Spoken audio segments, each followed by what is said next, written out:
Hey, what's up everyone? It's JR again from Holy Faith TV. I wanted to come on tonight and talk about an article that was posted at 1 Peter 5. Maybe you're a regular reader, maybe you're not. Regardless, head on over, check out the article. And in this article, the one that I was particularly interested in, it talks about secret meetings at the Vatican, unbeknown to Cardinal Sarah, who is the head of the Congregation for Divine Worship. And apparently in the Vatican there's a group of cardinals that are working on an Ecumenical Mass, and in this Ecumenical Mass it would be jointly celebrated with Lutherans or other Protestants. And I find it quite interesting that something so heretical could even be proposed, or even could go through the mind of the cardinals that are working on it in the Vatican.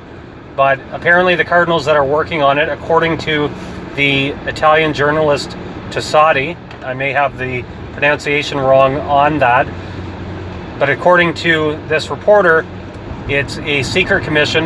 They're working on this Ecumenical Mass, and the question we have to ask is, how could such a Mass even take place when you have one side, the Catholics, who believe in the real presence and in transubstantiation, and on the other side, the proposal to celebrate it jointly with a group that doesn't believe in the real presence. And at best, the Lutherans believe in consubstantiation, which is a heresy. Consubstantiation states that while the bread and wine are transformed into the body and blood of Christ, the bread and wine also remain present. So it's like a 50-50 mix, or whatever the doctrine is that Luther thought of. It's not compatible with the Catholic doctrine, which is that the bread and wine transform wholly into the body and blood of Christ, his body, blood, soul, and divinity. So basically in this Ecumenical Mass, you would have to water it down to the lowest common denominator, which is that it's just bread and wine. And obviously this would be heresy against the faith. So I can envision down the road, if such a heretical thing was implemented, that you would have Lutheran quote ministers or quote bishops dressing up and coming over to Catholic cathedrals and Catholic parishes and saying a quote Mass that no consecration actually takes place. Or maybe even the Catholic priest would be saying this Ecumenical Mass, but once again, no consecration would take place, because arguably the intention is completely flawed. So in order for a sacrament to be confected, there's matter, form, and intention. And obviously the intention would be flawed, so therefore no consecration would be taking place. It's unbelievable almost that this type of thing is even going on in the Vatican. Is it surprising? I actually have to say no. I'm actually not surprised whatsoever. But it's still shocking and it's stunning that something so outwardly heretical could even be thought of by these cardinals and by these bishops.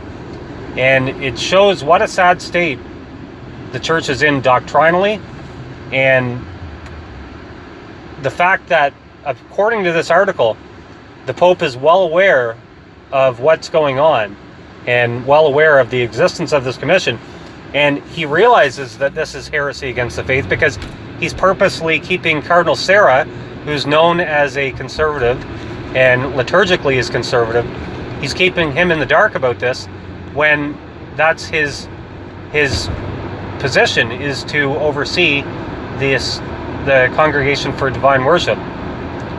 So it just really is sad. And the prophecy, you'll have cardinal against cardinal, bishop against bishop, it's taking place in our own day, folks. Some of the neo-Catholics, they need to wake up. Some of these people that hold conservative positions but are scared of criticizing the Vatican, the leaders in the Vatican, and specifically the Pope, they need to wake up and before it's too late, and realize what exactly is taking place here and the road that we're headed on.